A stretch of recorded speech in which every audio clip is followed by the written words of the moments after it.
కేసీఆర్ పాలనలో voter card data misuse అయిందా అంటే అవుననే సమాధానం వినపడుతోంది. ఎన్నికల సంఘం అనుమతించిన పిఎల్సిఎస్ సంస్థ ద్వారా లక్షల ఓట్ల డేటాను దుర్వినియోగం జరిగిందని సమాచారం.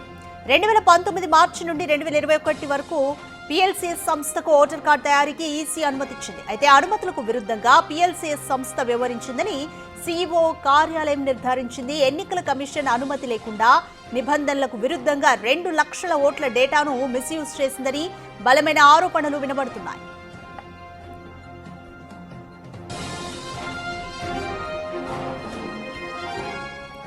కేసీఆర్ పాలనలో ఓటర్ కార్డు డేటా మిస్యూజ్ అయిందా అంటే అవునన్న సమాధానమే వినిపిస్తోంది. ఎన్నికల సంఘం అనుమతించిన పిఎల్సిఎస్ సంస్థ ద్వారా లక్షల ఓట్ల డేటా దుర్వినియోగం జరిగిందని సమాచారం. 2019 మార్చి నుండి 2021 వరకు పిఎల్సిఎస్ సంస్థకు ఓటర్ కార్డు తయారీకి ఈసీ అనుమతించింది. అయితే అనుమతులకు విరుద్ధంగా పిఎల్సిఎస్ సంస్థ వ్యవహరించిందని సీఈఓ కార్యాలయం నిర్ధారించింది. ఎన్నికల కమిషన్ అనుమతి లేకుండా నిబంధనలకు విరుద్ధంగా 2 లక్షల ఓట్ల డేటాను మిస్యూజ్ చేసిందని బలమైన ఆరోపణలు వినిపిస్తున్నాయి.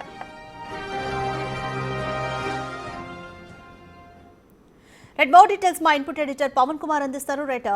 పవన్ కుమార్, ఈసీ అనుమతి లేకుండా నిబంధనలకు విరుద్ధంగా 2 లక్షల ఓట్ల డేటాను పిఎల్సిఎస్ మిస్యూజ్ చేసిందని బలమైన ఆరోపణలు అయితే వినిపిస్తున్నాయి. దీనికి అంటే బలం చేకూర్చే స్టేట్మెంట్స్ ఇంకా ఏం చెప్తుంది ఈసీఎల్సీ? అసలు జూబ్లీహిల్స్ ఉప ఎన్నిక వేళ అటు జూబ్లీహిల్స్ నియోజకవర్గంలో భారీగా దొంగ ఓట్లు ఉన్నాయంటూ పెద్ద ఎత్తున ప్రతిపక్షాలన్నీ కూడా అల్లరి చేస్తూ ఉన్నాయి. దానికి సంబంధించి ఇప్పటికే ఎలక్షన్ కమిషన్ కూడా వివరణ ఇచ్చింది. ఈ ఓటర్లు నమోదైన ఓట్లన్నీ కూడా గత ప్రభుత్వ హయాంలోనే నమోదైనాయి అంటూ వాళ్ళు స్పష్టం చేశారు. తాజాగా ఒక నివేదిక సంచలనం రేపుతుంది. దాన్ని సంబంధించి రాష్ట్ర ఎన్నికల అధికారి సుదర్శన్ రెడ్డి కేంద్ర ఎన్నికల సంఘానికి ఒక లేఖ రాశారు. ప్రస్తుతం ఇది కలకలం రేపుతుంది. 2019 మార్చి నుండి 2021 జూలై వరకు తెలంగాణ ఐటీ కమ్యూనికేషన్స్ శాఖ ఓటర్ కార్డులు ప్రింట్ చేయడానికి ఏదైతే ఉద్దేశించిందో దాని ద్వారా పెద్ద ఎత్తున దుర్వినియోగం జరిగిందనేది ప్రస్తుతం తెలుస్తూ ఉంది. దీనికి సంబంధించిన ఆధారాలను కూడా అటు స్టేట్ ఎలక్షన్ కమిషన్ బయట పెడుతుంది. ఇది కేవలం తెలంగాణ రాష్ట్రంలోనే కాదు, 2 తెలుగు రాష్ట్రాల్లో కూడా ఈ ఓటర్ డేటా అనేది లీక్ అయింది, దుర్వినియోగం కూడా జరిగిందంటూ చెప్తూ ఉన్నారు. వాస్తవానికి ఇద్దరు ప్రైవసీ దానికి సంబంధించి ప్రైవసీ యాక్టివిస్టులు ఇద్దరు అటు తెలంగాణలో ఆంధ్రాలో 2 చోట్ల కూడా వాళ్ళు అప్లికేషన్ పెట్టారు. దాని ద్వారా ఇదంతా కూడా బయటకు వచ్చింది. తెలంగాణలో ప్రైవసీ యాక్టివిస్ట్ మసూద్ అనే అతను తెలంగాణ ఇన్ఫర్మేషన్ అండ్ టెక్నాలజీ సంబంధించిన వివరాలన్నీ కూడా కోరిన సందర్భంగా ఆయనకు కొంత తెలిసినాయి.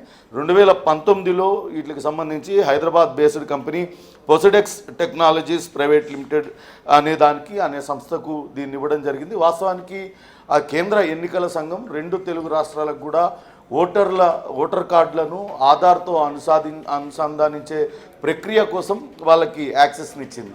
అయితే అవి కేవలం ఎలక్షన్ కమిషన్కి చెందిన సర్వర్లలోనే ఆ మార్పులు చేయాలి, అనుసంధానం చేయాలి. కానీ ఇక్కడ రాష్ట్రాలు తమ సొంతంగా అటు మేనేజ్మెంట్ ఇవి పెట్టుకోవడం ద్వారా రాష్ట్రాల దగ్గరే ఈ ఓటర్ల జాబితా అంతా ఉండిపోయింది. ఇది కేంద్ర ఎన్నికల సంఘానికి చెప్పకుండా ఆ ఓటర్ల జాబితాను, ఓటర్ల వివరాలన్నింటినీ కూడా వీళ్ళు ఇక్కడ పెట్టుకొని వాటిని దుర్వినియోగం చేశారనేది ప్రధానమైన ఆరోపణ. దీని ద్వారా ఈ ఓటర్ల ద్వారా ప్రభుత్వ సంక్షేమ పథకాల అమలు కోసం ఓటర్ల డేటాను వీళ్ళందరూ కూడా వినియోగించారు. దాదాపుగా 2,16,000 ఓట్లకు పైగా జాబితాను వీళ్ళు దుర్వినియోగం చేశారనేది దానికి సంబంధించిన ఆధారాలను కూడా ప్రస్తుతం ఇచ్చింది. మొత్తం ఈ పొసిడెక్స్ సంస్థకు కొన్ని సాఫ్ట్వేర్ చేయడానికి ఇచ్చారు. అయితే రాష్ట్ర ప్రభుత్వానికి సంబంధించిన అనేక ప్రాజెక్టులను ఈ పొసిడెక్స్ టెక్నాలజీస్ ప్రైవేట్ లిమిటెడ్ అనే సంస్థ చేసింది. ఈ పొసిడెక్స్ 4 వెబ్ సర్వీసులను కలిపి ఒకదాని కిందకే అనుసంధానం చేసింది. దానిలో ప్రధానంగా టీ యాప్, అట్లనే ఎన్నికల సంఘం, పెన్షన్ డిపార్ట్మెంట్లో ఈ 3టితో అనుసంధానం చేసింది.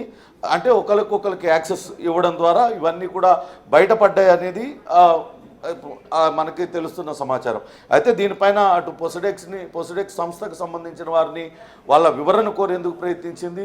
ఎలక్షన్ కమిషన్కి సంబంధించిన డాటా మీరు యాక్సెస్ చేయగలిగారా అని ప్రశ్నించిన సమయంలో వాళ్ళు పొంతన లేని సమాధానాలు చెప్పడంతో అనుమానాలు మరింతగా అవుతున్నాయి. మొత్తం బీఆర్ఎస్ ప్రభుత్వం 2,16,000 ఓటర్ల డేటాను అక్రమంగా వినియోగించినట్లుగా నివేదిక పేర్కొంటుంది. అట్లనే తెలంగాణ ఐటీ శాఖ ఎన్నికల కమిషన్ అనుమతి లేకుండా ఓటర్ ఐడి ఫోటోలను ఉపయోగించి అటు ఫేస్ రికగ్నిషన్ సిస్టమ్ని దాని ద్వారా ఇది చేసింది. వేరే వేరే ప్రయోజనాల కోసం ఇదంతా కూడా వాడింది అనేది ఈ రిపోర్టు స్పష్టం చేస్తుంది. దీనికి సంబంధించి రాష్ట్ర ఎన్నికల కమిషనర్ అటు కేంద్ర ఎన్నికల సంఘానికి లేఖ రాశారు.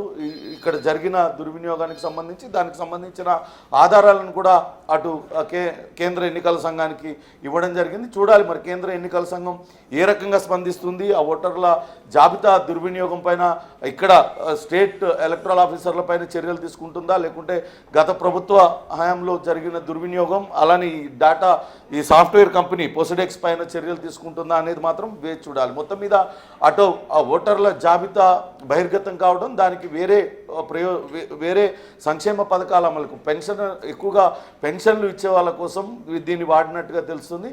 సంక్షేమ పథకాల అమలు కోసం ఈ ఓటర్ల జాబితాను వాడడం అనేది కొంత దుర్వినియోగం చేసినట్లుగా వస్తుంది. కాబట్టి కేంద్ర ఎన్నికల సంఘం ఎటువంటి చర్యలు తీసుకుంటుందో వేచి చూడాల్సిన అవసరం ఉంది. రాధిక, రైట్. పవన్, పీసీఎల్ఎస్ చేసిన ఈ ఘటన ఎందుకని ఇంత ఆలస్యంగా వెలుగులోకి వచ్చింది అని అనుకోవచ్చు? మరి ఇంత డేటాని దుర్వినియోగం చేసింది కాబట్టి ఎటువంటి చర్యలు ఉండే అవకాశం కనిపిస్తుంది? అయితే వాస్తవానికి రాష్ట్ర ప్రభుత్వమే అటు పొసిడెక్స్కు ఈ అన్నీ కూడా ఇవ్వడం జరిగింది. రాష్ట్ర ప్రభుత్వానికి సంబంధించిన అనేక ప్రాజెక్టులను ఈ పొసిడెక్స్ సంస్థ చేసింది. దానిలో భాగంగానే దానికి పెన్షనర్లను గుర్తించేందుకు ఒక సాఫ్ట్వేర్ రూపొందించాల్సిందిగా దానికి చెప్పారు. దానికోసమే పొసిడెక్స్ 4 వెబ్ సర్వీసుల్ని కలిపి చేసింది. అందులోనే టీ యాప్ ఒకటి, ఎన్నికల సంఘం, అట్లనే పెన్షన్ డిపార్ట్మెంట్లతో అనుసంధానం చేసింది.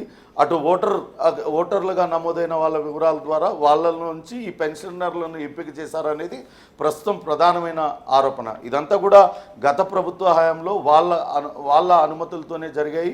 ఇదంతా కూడా వీళ్ళ దగ్గర ఓటర్ల జాబితా మొత్తం మిగిలిపోయిందని కేంద్ర ఎన్నికల సంఘానికి చెప్పాల్సి ఉంటుంది. కానీ కేంద్ర ఎన్నికల సంఘానికి ఆ వివరాలేవి చెప్పకుండానే అటు రాష్ట్రం వీటిని దుర్వినియోగం చేసిందనేది ప్రధానమైన ఆరోపణ. దీనిపైన ఇప్పుడు రాష్ట్ర ఎన్నికల సంఘం కేంద్ర ఎన్నికల సంఘానికి ఫిర్యాదు చేసింది. దానికి సంబంధించిన పూర్తి నివేదికను కూడా వాళ్ళకి ఇవ్వడం జరిగింది.